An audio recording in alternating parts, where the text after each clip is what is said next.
और चलिए इस वक्त की बड़ी खबर आपको बता दें, काबुल एयरपोर्ट पर आतंकी हमले का अलर्ट जारी करते हुए अगले 24 से 36 घंटे में हमला हो सकता है। जो बाइडेन की तरफ से ये बात कही गई। देखिए, खतरे से निपटने की हर तैयारी कर ली है, ये भी कहा गया जो बाइडेन की तरफ से। और साथ ही एयरपोर्ट के अंदर अमेरिकी फौज भी तैनात कर दिए गए हैं।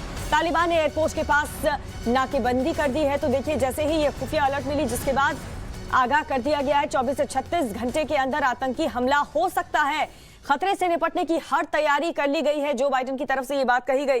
और अब देखना होगा वहां पर हालात क्या बने रहते हैं। हर एक अपडेट हम आप तक पहुंचा रहे हैं। देखिए किस तरीके से खतरे से निपटने के लिए सेना वहां पर मुस्तैद है, तैयार है। एयरपोर्ट के अंदर अमेरिकी फौज भी तैनात कर दी गई है पहले से ही। तालिबान ने एयरपोर्ट के पास नाकेबंदी कर रखी है। तो देखिए किस तरीके के हालात वहां पर बनते हुए नजर आ रहे हैं। इससे पहले भी जब धमाका हुआ था तो कई अफगानी नागरिक मारे गए थे। 100 से ज्यादा लोगों ने अपनी जान गंवा दी थी।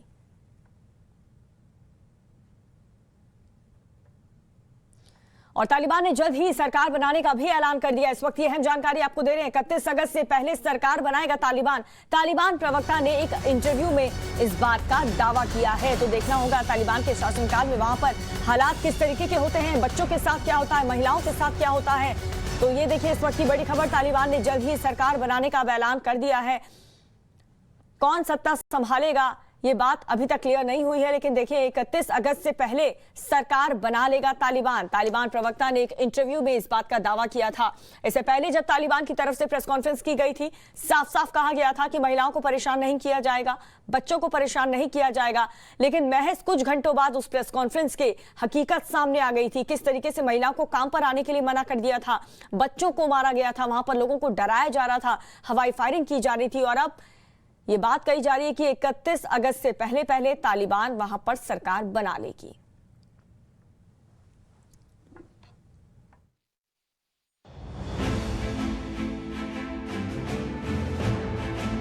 अफगानिस्तान में इस वक्त क्या चल रहा है उसे इन तस्वीरों से समझिए।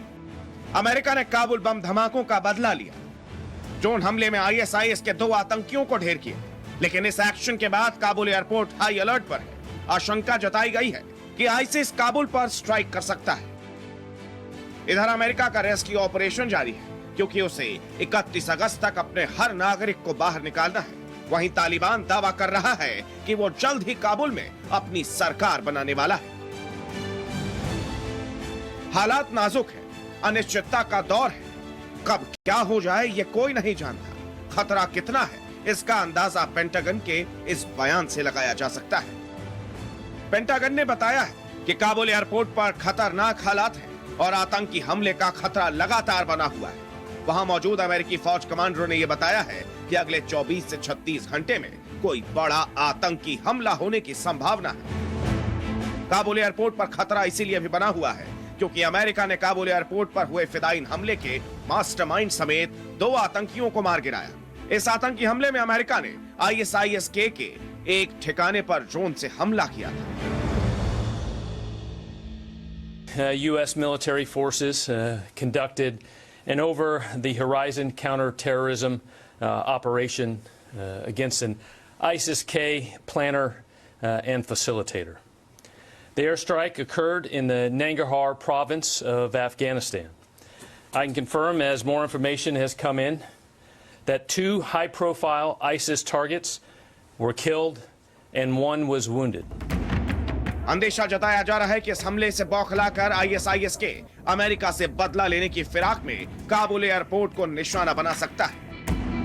हमले के अलर्ट के बाद काबुल एयरपोर्ट की किलेबंदी कर दी गई है। यूएस आर्मी के जवान एयरपोर्ट की सुरक्षा में लगे हैं। साथ ही तालिबान ने भी एयरपोर्ट के पास नाकेबंदी कर रखी है।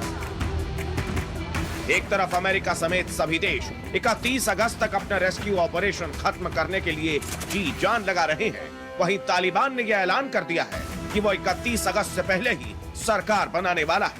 तालिबान प्रवक्ता जबीउल्लाह मुजाहिद ने काबुल में एक इंटरव्यू के दौरान कहा, अफगान नागरिकों को हमारे वापस आने से डरने की जरूरत नहीं। हम अमेरिका के वापस जाने के डेडलाइन से पहले ही नई सरकार का गठन कर लेंगे। सरकार बनाने का दावा करने के साथ साथ तालिबान ने यह भी ऐलान कर दिया है कि उसकी फौज पंजशीर में घुस गई है। हालांकि अभी तक पंजशीर में मसूद की फौज और तालिबान के बीच किसी झड़प की कोई खबर नहीं आई है। अफगानिस्तान में एक साथ बहुत कुछ हो रहा है। और इस बीच अफगानी नागरिकों को समझ नहीं आ रहा कि उनका आने वाला कल कैसा होगा। बस ये वक्त एक अंधेरी सुरंग की तरह लग रही है जिसका अंत दिखाई नहीं दे रहा। ब्यूरो रिपोर्ट, टाइम्स नाउ, नव Bharat.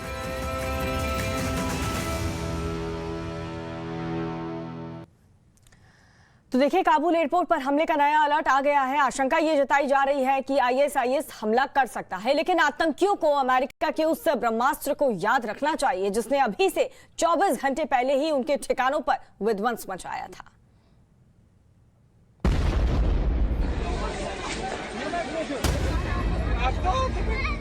We will not forgive.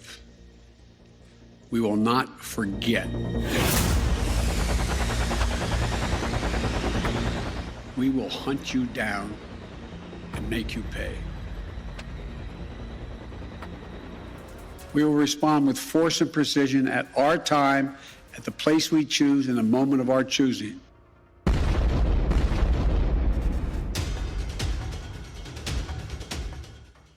अड़तालीस घंटे में 13 अमेरिकी सैनिकों की मौत का बदला पूरा। आईएसआईएस के आतंकियों पर अमेरिका की एयर स्ट्राइक।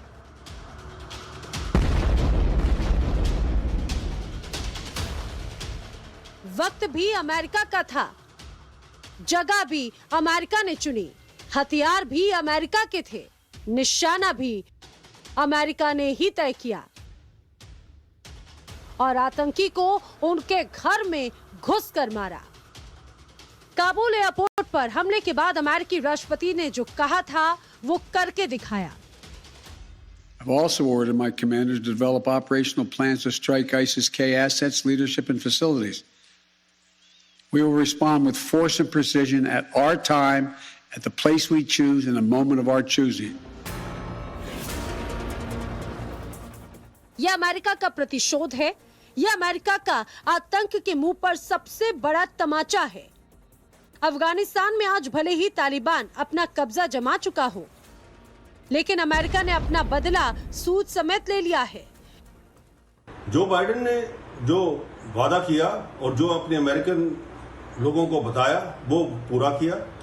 ड्रोन स्ट्राइक करके उसने जो आईएसआईएस का सरगना था जिसने ये काबुल में अटैक करवाया उसको मार गिराया है। और उसके साथ में एक और चीज जो बड़ी सामने आई है कि ये ड्रोन जो है ये उनके मिडिल ईस्ट के बेसिस से उड़े हैं।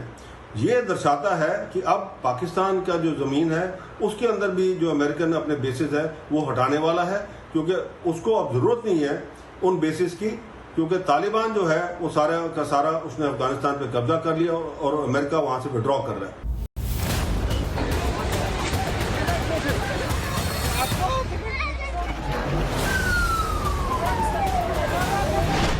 2 दिन पहले अफगानिस्तान का काबुल एयरपोर्ट सीरियल ब्लास्ट से दहल उठा। इस हमले में 150 से ज्यादा लोगों की मौत हो गई, कई 100 घायल हो गए। मरने वालों में 13 अमेरिकी मरीन और मेडिकल स्टाफ भी शामिल थे।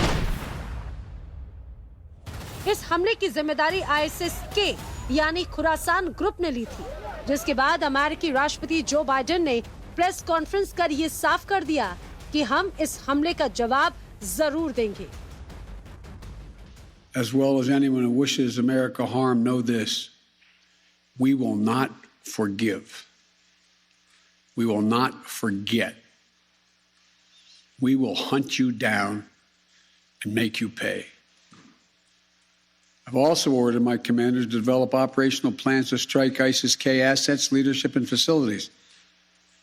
We will respond with force and precision at our time, at the place we choose, in the moment of our choosing. Joe Biden ने बयान में साफ कहा था कि हम तुम्हें माफ नहीं करेंगे, इस हमले को भूलेंगे नहीं और हम तुम्हें ढूंढ निकालेंगे और सजा जरूर देंगे, लेकिन बदला लेने का समय हमारा होगा, जगह भी हम ही चुनेंगे और वो पल भी हम ही चुनेंगे।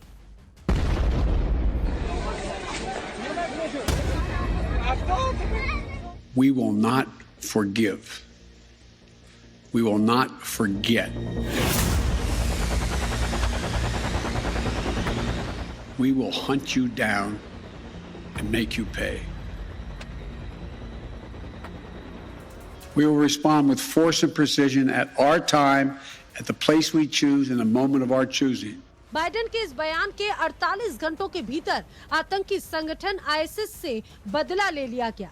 पेंटागन के मुताबिक अमेरिकी सेना ने इस्लामिक स्टेट पर एयर स्ट्राइक की। ड्रोन के जरिए आईसिस खुरासान गुट को निशाना बनाते हुए उसके ठिकानों पर बमबारी की गई।